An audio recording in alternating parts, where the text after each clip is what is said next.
Assalamualaikum warahmatullahi wabarakatuh. Bismillah, alhamdulillah, wassalatu wassalamu ala rasulillah wa ala alihi wa ashabi wa mawala la hawla wa la quwwata illa billah. Rabbi shrah li sadri wa yassir li amri wahlul 'uqdatam min lisani yafqahu qawli. Rabbi zidni ilma warzuqni fahma, amin ya rabbal alamin.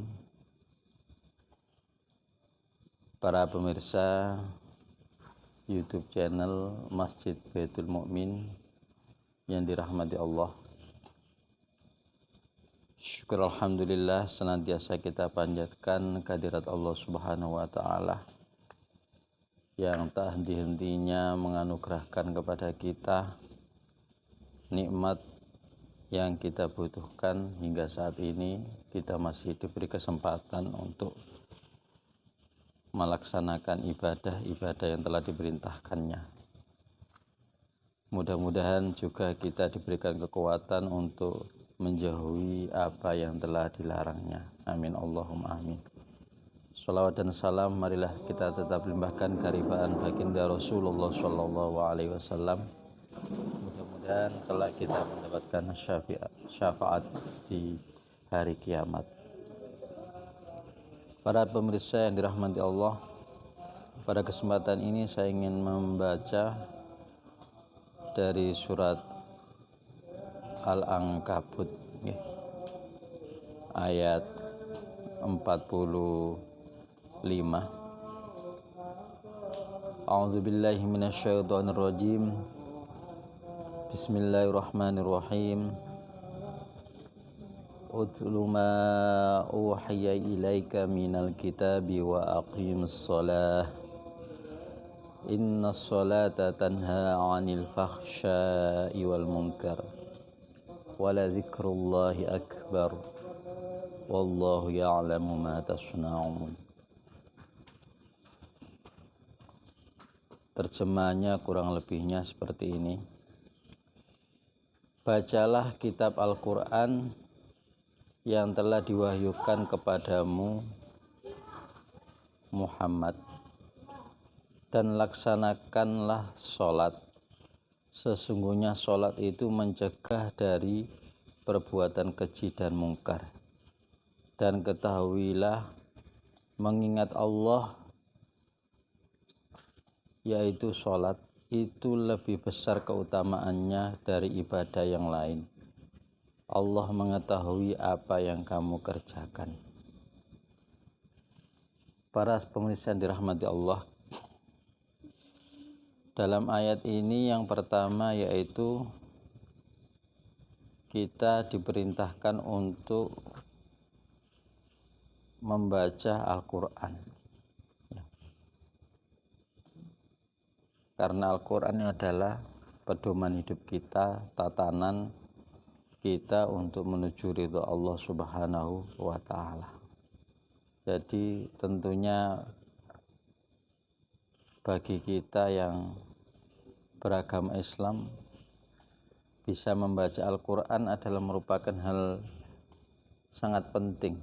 Bisa paham Al-Quran itu adalah menjadi hal yang penting untuk kita. Untuk itu bagi yang belum bisa membaca ataupun yang belum bisa memahami, belajar adalah menjadi hal yang sangat penting untuk dilakukan agar kita paham isi kandungan Al-Quran. Kemudian ada perintah lagi yaitu wa aqimis sholat, dan dirikanlah sholat. Dilanjutkan dengan lafaz berikutnya, sesungguhnya sholat itu adalah dapat mencegah dari perbuatan keji dan mungkar. Para pemirsa dirahmati Allah, di sini dapat diambil sebuah kesimpulan bahwa melaksanakan sholat itu adalah bagian dari ikhtiar kita agar kita menjadi orang yang baik, agar kita memperoleh kekuatan untuk mencegah diri kita dari berbuat yang tidak baik, agar kita senantiasa melaksanakan amal-amal soleh atau memperbaiki kesalehan sosial kita di masyarakat. Ini dapat dimulai dengan melaksanakan sholat atau memperbaiki sholat kita. Suatu contoh kecil saja ya, bagaimana sholat itu dapat mendidik kita untuk disiplin. Nah, kalau kita melaksanakan sholat di waktu zuhur dengan harus tepat waktu, ya harus di waktu zuhur. Begitupun juga ketika kita sholat, melaksanakan sholat asar, ya harus di waktu asar, tidak di waktu zuhur. Nah, ini dalam kondisi normal, kecuali kalau dalam kondisi dalam perjalanan, kalau dalam keadaan kita musafir, sholat itu bisa dijamak. Begitupun juga sholat maghrib, sholat isya dan sholat subuh tentu harus dilaksanakan pada waktunya masing-masing. Hal ini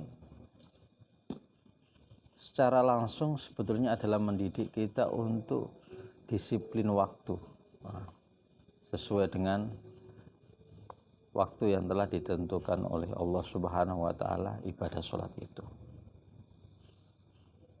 Ada pendidikan lagi di dalam sholat, kita sholat itu harus dalam keadaan bersih, ya, dalam keadaan suci. Nah, ini juga mendidik kita bagaimana kita dalam keseharian kita menjaga kebersihan diri kita, ya, menjaga kebersihan keluarga kita, anak-anak kita. Ya. Tentunya kita memerintahkan anak-anak kita untuk sholat, otomatis secara langsung di situ juga kita memerintahkan kebersihan yang ada pada anak-anak kita, yang ada pada keluarga kita. Nah, dari sholat ini saja kita mendidik keluarga dengan sholat ini saja, otomatis secara langsung kita mengajak anak-anak kita ini, keluarga kita ini menjadi orang yang baik, seperti itu, menjadi orang yang disiplin, menjadi orang yang bersih. Lah, ini juga salah satu pelajaran yang ada di dalam sholat itu sendiri. Kemudian kembali lagi kepada ayat tadi, ya. Untuk itu para hadirin, untuk itu para pemirsa yang dirahmati Allah, melalui surat Al-Ankabut ayat 45 yang saya baca tadi, ya, saya mengajak pada para pemirsa untuk senantiasa menjaga sholat kita, ya, agar sholat kita ini jangan sampai bolong istilahnya. Sholat kita jangan sampai tidak berkualitas, ya. Sholat kita jangan sampai hanya dikerjakan dengan sekedarnya saja, tetapi bagaimana sholat itu betul-betul menjadi ibadah yang mendekatkan kita kepada Allah Subhanahu wa Ta'ala, sebagaimana yang telah kita teguhkan di dalam setiap sholat ketika kita membaca doa iftitah, inna sholati wa nusuki wa mahyaya wa mamati lillahi rabbil alamin. Sesungguhnya sholatku, ibadahku, hidupku dan matiku hanyalah untuk Tuhan semesta alam. Nah, dari sini saja bahwa ketika kita sudah meneguhkan, ya, mendeklarasikan sholat kita ini hanya untuk Allah, maka sebelum melaksanakan ibadah sholat, alangkah baiknya juga kita melakukan persiapan-persiapan ibadah sholat itu sendiri.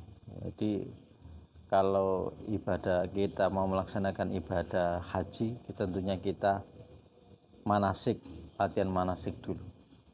Nah, begitupun juga alangkah baiknya ketika kita sebelum melaksanakan sholat pun kita persiapan yang sebaik-baiknya, bukan hanya bukan nunggu kita dipanggil azan, tetapi kita sudah tahu bahwa setiap hari zuhur ya di waktu siang, maghrib ya di waktu sore, asar ya maghrib di waktu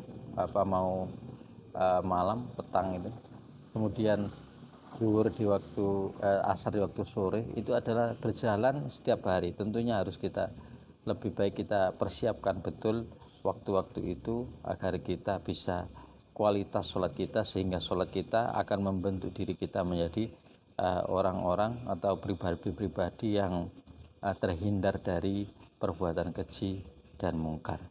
Itu mungkin yang dapat saya sampaikan. Mudah-mudahan sedikit ini ada manfaatnya, dan kurang lebihnya mohon maaf.